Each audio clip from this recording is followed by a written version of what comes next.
Kərə yağı bitki mənşəli yağlarla müqayisədə daha yüksək ölüm riski yaradır.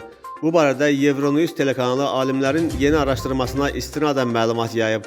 Qeyd edilib ki, Amerikada 221 min orta yaşlı və yaşlı insanın 30 illik qidalanma vərdişləri təhlil edilərək aparılan tədqiqatın nəticələrinə görə kərə yağını daha çox istehlak edən şəxslərin ölüm riski digər insanlara nisbətən 15% yüksəkdir. Əksinə, bitki mənşəli yağları daha çox istehlak edənlərdə bu risk 16% aşağı olub. Bu nəticələrin sağlamlıq üçün əhəmiyyətli təsirə malik olduğu hesab edilir.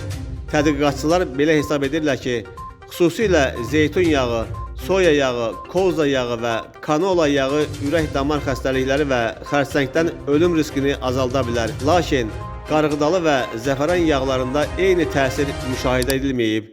Mütəxəssislər qeyd edirlər ki, zeytun və koza yağı kimi doymamış yağlarla zəngin bitki yağları sağlamlıq üçün faydalı olsa da, doymuş yağlarla zəngin olan kərə yağı, palma yağı və kokos yağı ürək-damar xəstəlikləri riskini artıra bilər.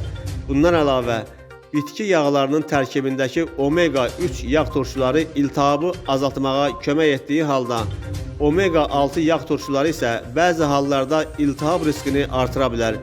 Araşdırmada bəzi məhdudiyyətlər də mövcuddur. Çünki iştirakçıların əksəriyyəti tibb işçiləri olub və ümumi əhalini tam təmsil edə bilməzlər. Bundan əlavə, kərə yağı istehlak edənlər arasında piylənmə və siqaret çəkmə hallarının daha çox olması nəticələrə təsir edə bilər.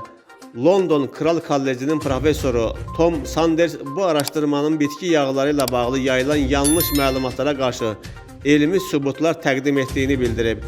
Ümumilikdə nəticələr kərə yağı əvəzinə doymamış bitki yağlarının daha sağlam seçim olduğunu göstərir.